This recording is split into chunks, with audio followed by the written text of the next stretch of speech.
आज हमारा डे 2 है एआईपीजीटी प्रिपरेशन में। आज हम देखेंगे Boenninghausen's concept of totality and antipsoric repertory.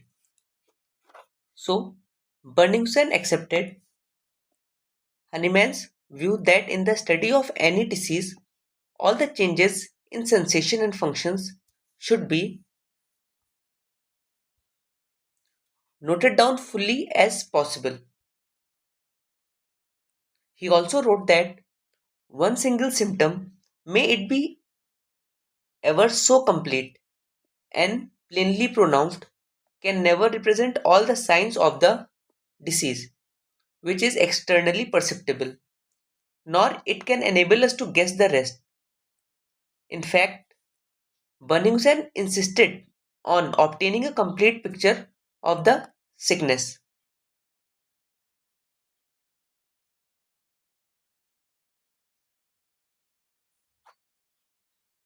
He further emphasized the need for forming a complete image.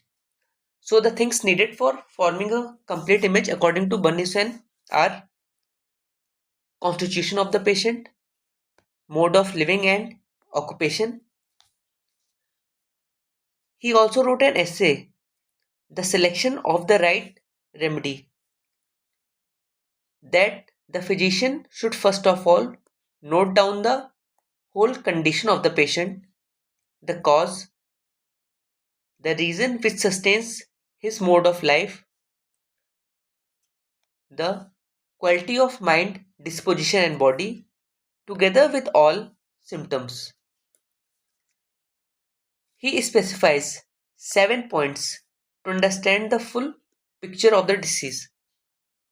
These are the most important 7 points which he considered for for understanding the full picture of disease. First is quiz. Quiz tells about the personality, the individuality of the patient. Second is quid. Quid tells about the disease, its nature and peculiarity. UB tells about the seat of the disease. Fourth, Cubus oxalis tells about accompanying symptoms. Fifth, Cur, cause of the disease. Sixth, Komodo, it tells about modification, that is aggravation and amelioration. Seventh, Quando, it tells about the time. These 7 points, which are in form of maxims, seems to contain all the essential aspects required to get a complete image of the disease.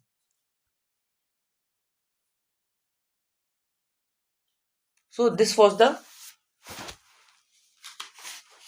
Berningsen concept of totality. Please video में बने रहिए, जिससे हम जब and में revise करेंगे तो हम कुछ टिप्स बताएंगे कि ये 7 पॉइंट्स कैसे याद रख सकते हैं। हम नेक्स्ट देखेंगे antipsoric repertory.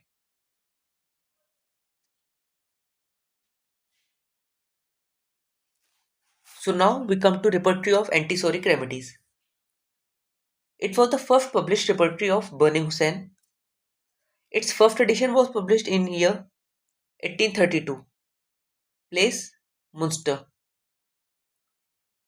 Its second edition came in 1833. And its German to English translation was done by C.M. Boga in 1900.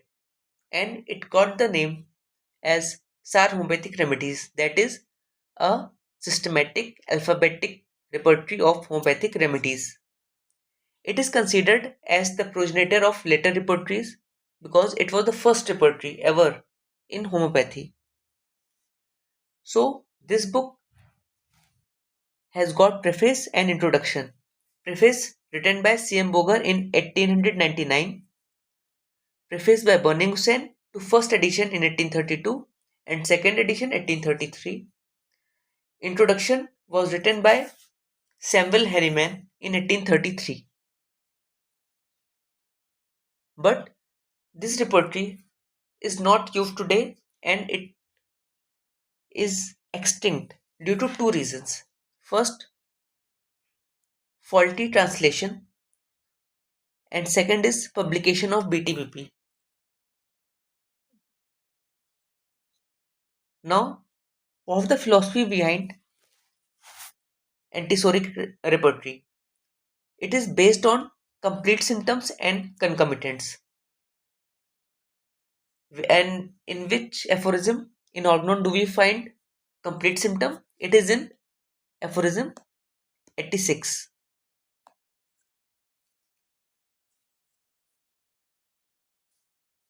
Antisoric repertory follows inductive logic, that is from particular to general. Now, what does we mean by particular to general? Particular से general का example है, जैसे कोई हमारे पास एक part को लेके symptom है, उसका हमारे पास लोकेशन है, सेंसेशन है, मॉडलिटीज है, कंकमिटेंट्स है। तो ये हो गया हमारा एक पार्टिकुलर सिम्टम। अब हम पार्टिकुलर से जनरल की तरफ जा रहे हैं। जैसे यहाँ पे किसी एक पार्ट का, फॉर एग्जाम्पल आई का हमारा लोकेशन हो गया आई, जो भी उसका सेंसेशन बर्निंग सेंसेशन है, मॉडलिटी जिससे एग्रेवेशन एमुलेशन हो रहा है, और उसके साथ एसोसिएटेड सिम्टम जो है वो कंकमिटेंट हो गया। सॉरी, एसोसिएटेड सिम्टम कंकमिटेंट नहीं होता। कंकमिटेंट होता है जिसका उस डिसीज से डायरेक्ट रिलेशन ना हो, वो होता है कंकमिटेंट सिम्टम। तो ये हमारा एक पार्टिकुलर सिम्टम हो गया। फिर पार्टिकुलर से हम जनरल सिम्टम की तरफ जा रहे हैं, फिर उसका टाइम जनरल्स की तरफ जा रहे हैं, उसके बाद जनरल एग्रीवेशन एमुलेशन। तो ये हम कहाँ से गए? पार्टिकुलर से जनरल तक गए। प्रिंसिपल क्या है एंटीसोरिक रिपर्टरी के पीछे? पहला है doctrine of complete symptom, doctrine of concomitant and evaluation of remedies. और इवेल्युएशन ऑफ रेमेडीज में टाइपोग्राफी है जो 5 टाइप्स की होती हैं: bold capital, bold roman, italics, roman and roman parenthesis, जिसका 5 ग्रेडेशन है। बोल्ड कैपिटल को 5th मार्क दिया गया है, 5 मार्क्स दिया गया है, बोल्ड रोमन को 4 marks, italics 3, Roman 2 and roman parenthesis 1 marks. Now, some special points of antisoric repertory. It is based on Hahnemann work. It has got 90 chapters. It contains 52 remedies arranged in alphabetical order. Now, how comes the 52? ये हम हमारी day 1 की video में भी देख चुके हैं कि 52 रेमेडीज कैसे हो रही हैं। 50 psoric remedies, 1 antisycotic and 1 antisyphilitic. So sycotic में जो इस बुक में रेमेडी ली गई है वो है थुजा, और जो एंटीसिफिलिटिक में मक्सॉल। These medicines were added later, so not in alphabetical order. तो जो थुजा और मक्सॉल है ये रिपर्टरी में बाद में ऐड की गई हैं, इसीलिए ये 2 ड्रग्स अल्फाबेटिकल ऑर्डर में नहीं है, और बाकी जितनी भी सोरिक ड्रग्स हैं वो सब अल्फाबेटिकल ऑर्डर में है।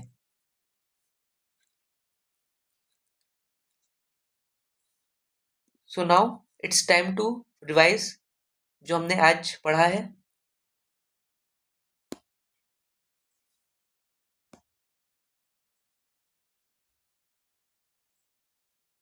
सो पहले हम देखेंगे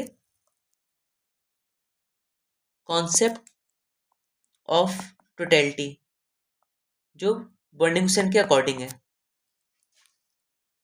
इसमें सबसे पहला पॉइंट हो गया, बर्निंगसन ने एक ऐसे लिखा है, the selection of the right remedy। तो एक बर्निंगसन ने एक ऐसे लिखा है सिलेक्शन ऑफ राइट रेमेडी, जिसमें इन्होंने कुछ इंपॉर्टेंट चीजें बताई है जो हमें कंसीडर करना चाहिए कंप्लीट केस को लेने के लिए। तो इन्होंने मोस्ट इंपॉर्टेंट 7 पॉइंट्स बोले हैं। So first point is quiz, जो हमें बताता है पर्सनैलिटी पेशेंट का। सेकेंड पॉइंट है क्विड, जो बताता है हमें डिसीज, इट्स नेचर एंड पेक्यूलैरिटी। अच्छा, इसको याद कैसे करेंगे? क्विड में डी आता है और डिसीज में भी डी आता है, तो क्विड से हम डिसीज को कंसीडर करेंगे। थर्ड है UB. UB means seat of the disease. तो इसको कैसे याद करेंगे? जैसे ओला उबर होता है ना, तो ये उबर से याद कर सकते हैं यूबी। उबर में सीट होती है बैठने के लिए, तो वैसे ही यूबी सीट ऑफ द डिसीज, ये हम ऐसे याद कर सकते हैं। फोर्थ है क्यूबिस ऑक्सिलिस। ये हो गया अकम्पनिंग सिम्टम। ऑक्जेलिस मतलब होता है कुछ भी एडिशनल चीज जो उसके साथ हो, तो वो अकम्पनिंग सिम्टम में हम कंसीडर करेंगे, अकम्पनिंग सिम्टम। फिफ्थ था कर, cause of disease, cause of disease, तो सी फॉर कर, सी फॉर कॉज, ये ऐसे याद कर सकते हैं। सिक्स था कोमोडो।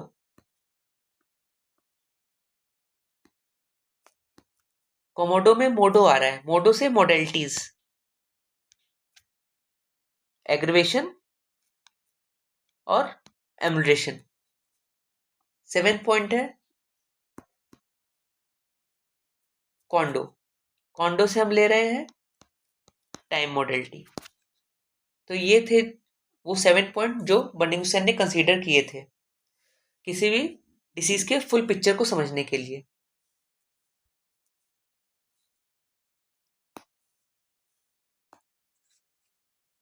अब हम देखेंगे antipsoric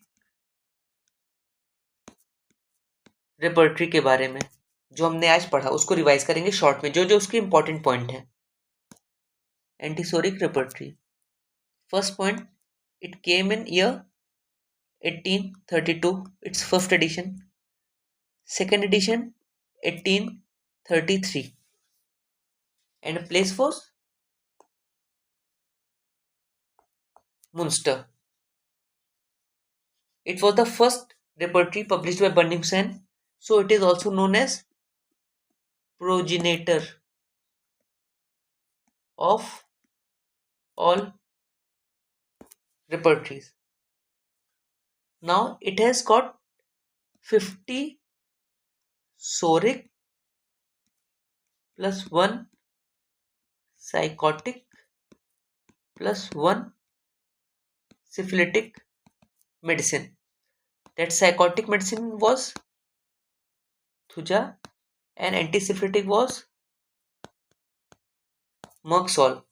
So total number of medicines comes to be 52 in antipsoric repertory.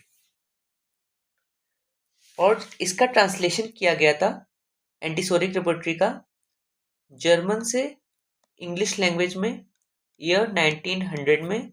किसने किया था? बोगर ने किया था। उसके बाद इसका नाम पड़ गया सार होम्योपैथिक रेपर्टरी। सार तो इसका शॉर्ट है, इसको फुल बोलते हैं a systemic alphabetic repertory of homoeopathic remedies. तो ये इंग्लिश ट्रांसलेशन होने के बाद इसका नाम ये हो गया था। अच्छा, ये रिपोर्टरी एक्सटेंट हो गई दो रीजंस की वजह से। पहला, फॉल्टी ट्रांसलेशन की वजह से। जो उस टाइम के दूसरे ऑथर्स थे उन्होंने जब ट्रांसलेशन किया तो वो ठीक से नहीं किया, इसलिए भी एक्सटिंक्ट हो गई। और दूसरा रीजन था बीटी पीपी के आने का। ये उससे बेटर रिपोर्टरी थी, इसलिए लोगों ने एंटीसोरिक यूज करना बंद कर दिया। उसमें जितनी भी रेमेडीज हैं वो ऑल रेमेडीज किस ऑर्डर में? अल्फाबेटिकल ऑर्डर में अरेंज्ड है। बट जो थुजा और ये है, जो थुजा और मक्सौल है, वो अल्फाबेटिकल ऑर्डर में अरेंज नहीं है क्योंकि वो बाद में ऐड हुई थी। इसमें जो टोटल नंबर ऑफ चैप्टर्स हम देखेंगे एंटीसोरिक में, टोटल नंबर ऑफ चैप्टर्स जो हैं वो 90 हैं।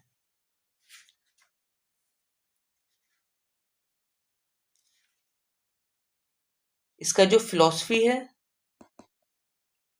एंटीसोरिक का, वो इंडक्टिव लॉजिक है। इंडक्टिव, इंडक्टिव मतलब ऐड, जो भी चीज़ है वो ऐड होती जा रही है। ऐड होती जा रही है मतलब पार्टिकुलर से जनरल की तरफ जा रही है। और अगर जो डिडक्टिव लॉजिक, जो जो रिपोर्टेड डिडक्टिव लॉजिक में होती है, वो जनरल्स टू पार्टिकुलर की तरफ जाती है, क्योंकि वो डिडक्ट हो रही है मतलब रिड्यूस हो रही है। तो जनरल एक ओवरऑल टर्म हो गया, फिर जनरल से एक पार्टिकुलर की तरफ जा रहे हैं, तो ये डिडक्टिव लॉजिक होता है। बट जो हमारी एंटीसोरिक है वो इंडक्टिव लॉजिक पे बेस है, that is from particular to general. इसमें 5 टाइपोग्राफी है। Number of typography 5 types, and maximum gradation, maximum marks भी 5 है। और नेक्स्ट पॉइंट, इसमें 2 प्रेफेस दिए गए थे एंटीसोरिक में। एक दिया था सीएम बोगर ने, और एक तो खुद बर्निंग हुसैन ने दिया था, क्योंकि उनकी ही बुक है। और जिसका इंट्रो पार्ट है वो दिया था डॉक्टर हैनीमैन ने।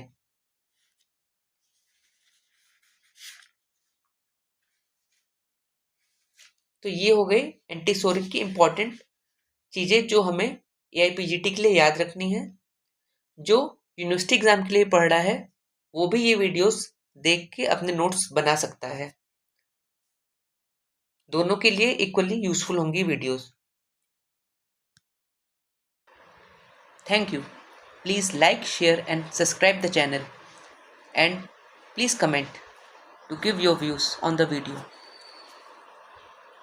and stay tuned to watch such more videos in preparation of AIPGT 2026.